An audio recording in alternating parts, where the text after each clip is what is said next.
नमस्कार मंडळी, welcome back to my channel Gapshap बँडेड. चला तर पाहूया श्री रामचरितमानस या पुस्तकाचा पुढचा भाग. तुझा हा भाऊ तुझ्याच संमतीने कटुवचन बोलतोय आणि कपटाने हात जोडून विनवणी करतो आहेस. एक तर युद्ध करून माझे समाधान कर, नाहीतर स्वतःला राम म्हणून घेणे सोडून दे. अरे शिवद्रोह्या, कपट सोडून माझ्याशी युद्ध कर, नाहीतर भावासह तुलाही मारून टाकतो. अशा प्रकारे परशुराम परशु उभारून बडबड करीत होते आणि श्रीराम मान खाली घालून मनात हसत होते. श्रीराम मनातल्या मनात म्हणत होते, अपराध लक्ष्मणाचा आणि राग माझ्यावर काढत आहेत. कधी कधी सरळपणामध्येही मोठा दोष असतो. वाकडा असणाऱ्या कुणालाही सर्वजण नमस्कार करतात. वाकड्या चंद्राला राहूसुद्धा ग्रासत नाही. श्रीरामांनी उघडपणे म्हटले, हे मुनीश्वर, राग सोडून द्या. तुमच्या हाती कुऱ्हाड आहे आणि माझे शिर समोर आहे. हे स्वामी, ज्यामुळे तुमचा राग शांत होईल ते करा. मला आपला दास समजा. स्वामी आणि सेवक यांच्यात युद्ध कसले? राग सोडा. तुमचा वीरवेश पाहूनच हा मुलगा काहीही बोलला. खरे तर यात त्याचाही काही दोष नाही. आपल्याकडे कुऱ्हाड व धनुष्यबाण पाहून आपण वीर आहात असे बाळ लक्ष्मणाला वाटले. त्यामुळे त्याला राग आला. तुमचे नाव त्याने ऐकले होते, पण तुम्हाला त्याने ओळखले नाही. त्यामुळे आपल्या रघुवंशाच्या स्वभावाप्रमाणे त्याने उत्तर दिले. जर तुम्ही मुनीसारखे आला असता तर या मुलाने तुमच्या चरणांची धूळ शिरोधार्य केली असती. नकळत झालेल्या चुकीबद्दल क्षमा करा. ब्राह्मणांच्या मनात मुख्यतः दया असायला हवी. हे नाथा, आमची तुमची बरोबरी कसली? कुठे चरण आणि कुठे मस्तक सांगा ना. कुठे माझे फक्त राम असे छोटेसे नाव आणि कुठे तुमचे परशुसह मोठे नाव? हे देव, आमच्याजवळ एकच गुण युक्त दोरी असलेली धनुष्य आहे आणि तुमचे तर परमपवित्र शम, दम, तप, शौच, क्षमा, सरलता, ज्ञान, विज्ञान आणि आस्तिकता हे 9 गुण. आम्ही सर्व प्रकारे तुमच्यासमोर पराजित आहोत. हे विप्र, आमच्या अपराधांना क्षमा करा. श्रीरामांनी परशुरामांना वारंवार मुनी व विप्रवर असे म्हटले. तेव्हा भृगुपती परशुराम रागावून म्हणाले, तू सुद्धा आपल्या भावासारखा वाकडाच आहेस. तू मला निव्वळ ब्राह्मणच समजतोस. मी कसा ब्राह्मण आहे ते सांगतो. माझे धनुष्य ही स्त्रुवा, बाण ही आहुती आणि माझा क्रोध हा अत्यंत भयानक अग्नी आहे असे समज.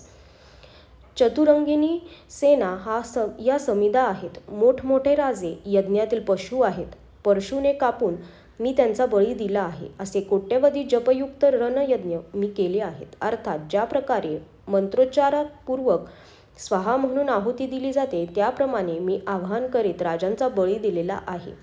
माझा प्रभाव तुला माहीत नाही, त्यामुळे तू ब्राह्मण म्हणून माझा अनादर करीत आहेस. धनुष्य मोडलेस त्यामुळे तुला मोठी घमेंड आली आहे. जणू जग जिंकून उभा ठाकल्याप्रमाणे तुझा अहंकार वाढलेला आहे. श्री रामचंद्र म्हणाले, हे मुनी, विचार करून बोला. तुमचा क्रोध फार मोठा आहे आणि माझी चूक फार छोटी आहे. धनुष्य जीर्ण होते. हात लावताच ते मोडले. त्यात मी कशाला अभिमान धरू? हे भृगुनाथ, जर आम्ही ब्राह्मण म्हणून तुमचा अपमान करीत असू तर सत्य ऐका. जगात असा कोणता योद्धा आहे ज्याच्या भयाने आम्ही त्याच्यापुढे मस्तक नमवावे? देव, दैत्य, राजे आणि पुष्कळसे योद्धे हे बळाने आमच्या बरोबरीचे असोत किंवा आमच्यापेक्षा जास्त बलवान असोत. जर कुणीही आम्हाला युद्धासाठी ललकारले तर आम्ही आनंदाने त्याच्याशी लढू, मग तो काळ का असेना. क्षत्रिय शरीर धारण करून युद्धाला जो घाबरला त्या नीच पुरुषाने आपल्या कुळाला कलंक लावला. मी हे स्वाभाविकपणे म्हणतो, कुळाची प्रशंसा म्हणून नव्हे. रघुवंशी युद्धामध्ये मृत्यूलाही घाबरत नाहीत. ब्राह्मण वंशाचा असा महिमा आहे, जो तुम्हाला घाबरतो तो निर्भय होतो. श्री रघुनाथांचे कोमल व गूढ वचन ऐकून परशुरामांच्या बुद्धीवरील अज्ञानाचा पडदा दूर झाला. परशुराम म्हणाले, हे राम, हे लक्ष्मीपतीचे धनुष्य हाती धरा आणि ओढा, म्हणजे माझा संशय दूर होईल.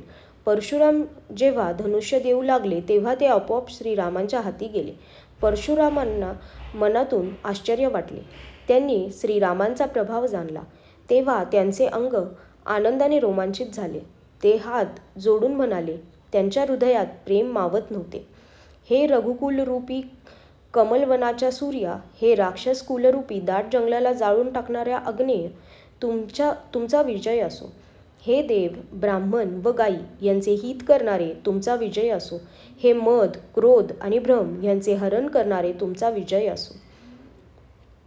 हे विनय, शील, कृपा इत्यादी गुणांचे समुद्र आणि बोलण्यात अत्यंत चतुर तुमचा विजय असो. हे सेवकांना सुख देणारे, सर्वांग सुंदर व शरीरामध्ये कोट्यवधी कामदेवांचे लावण्य धारण करणारे तुमचा विजय असो. मी एका मुखाने तुमची प्रशंसा कशी करू. महादेवांच्या मनरूपी मानस सरोवरातील हंसा तुमचा विजय असो. मी न कळत तुम्हाला पुष्कळ अनुचित बोललो. हे क्षमेचे मंदिर असलेल्या दोन्ही बंधूंनो, मला क्षमा करा. हे रघुकुळाचे प्रताप स्वरूप श्री रामचंद्र तुमचा विजय असो. जय असो, जय असो असं म्हणून परशुराम तप करण्यासाठी वनात निघून गेले. परशुरामांनाही पराजित करणाऱ्या श्रीरामांचा द्वेष केल्यामुळे दुष्टराजे विनाकारण घाबरून जाऊन हळूच इकडे तिकडे पळून गेले. देवांनी नगारे वाजविले व प्रभूंच्या वर फुलांचा वर्षाव करू लागले. जनकपुरीचे सर्व स्त्री पुरुष आनंदित झाले. त्यांचे अज्ञानामुळे उत्पन्न झालेले दुःख दूर झाले. आजच्यासाठी धन्यवाद.